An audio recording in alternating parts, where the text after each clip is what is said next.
You know, it's got to be one of the easiest way to like blow through prop firm evals. It's like making the same mistake over and over.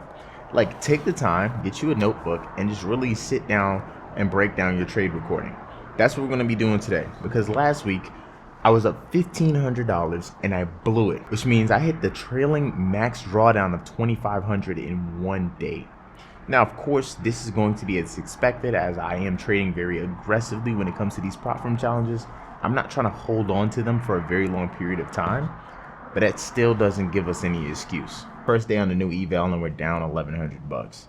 Now, I'm going to talk about 5 trades and 4 mistakes that I've made that caused me to be down so much on my first day on this eval. So the first mistake was that I was down on trade 4. I was down 796 bucks. My daily max loss limit that I set for myself was 800.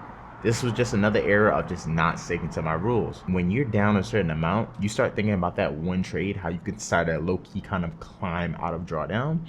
And that, like, I don't know why, but we perceive that has a very high likelihood chance of happening if we take that next trade.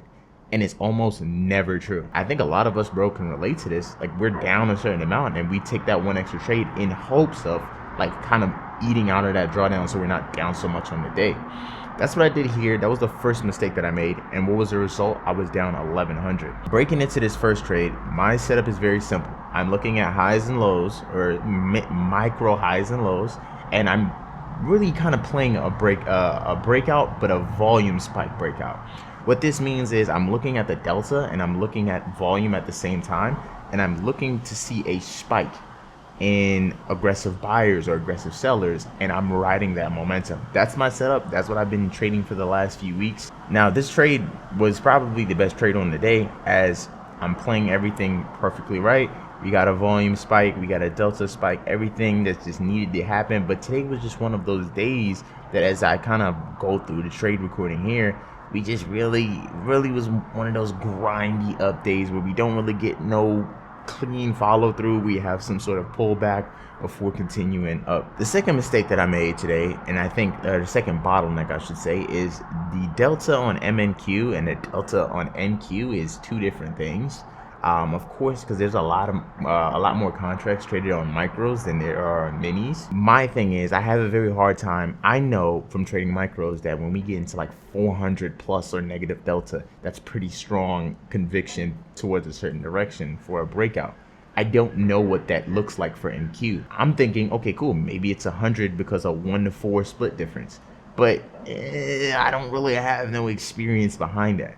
So what I'm going to do to solve that is I'm going to just put MQ on the left side and MNQ on the right side, and just kind of track and hopefully take a look at the delta on MNQ, see when we're getting in that strong 400s, and what is the correlation with NQ. What does that strong number with NQ look like? So I can start to get more experienced with it. The third mistake that I made today, going against momentum, and it sounds really stupid because I'm a momentum trader. If you just zoom out and you just look towards the left, we're grinding upwards, right? But you see a little red candle with, you know, enough volume to want to go short, and you get absolutely punished for it when it completely reverses its entire move that it's made.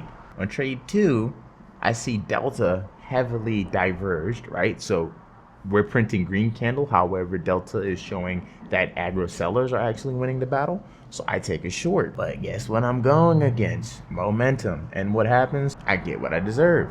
Lastly, this one isn't anything I could show in a trade. It's just something that I was planning to do this week. I wasn't planning to take any trades when we were below a 15 ATR, yet on the 5th trade, which was the last trade, I took one that was in a 13-point ATR.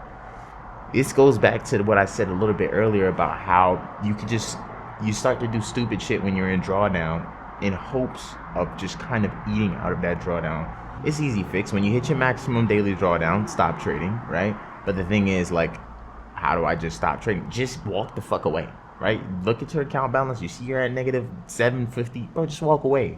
You're not gonna take a trade that's gonna be a $50 loss. You know that. Just walk away, though. And I'm speaking for myself here. Honestly, the only really good thing that I did today was just a really good job of managing my losses, like cutting them early, right? Because per trade, I'm risking $600 here. But as you can see, I'm not letting it get anywhere close. I'm doing a really good job of cutting my losses short And that's going to give me time when I'm having them good trading days where I'm constantly hitting my 20 point take profit to build back up out of this drawdown. But neither here nor there, that's for later on. One thing that I feel like I could do a lot better was just like in my gut feeling, I feel like I took a lot of trades too quickly. So like if we look here, right, my first trade was at 835, and then it was a 6-minute pause until I took my next trade. But when I started ramping up these losses, it literally took me 5 minutes to take 4 trades. I felt like I was just getting into too much trades too quickly. That's it for the trade breakdowns for today. I hope you guys learned something just like I did.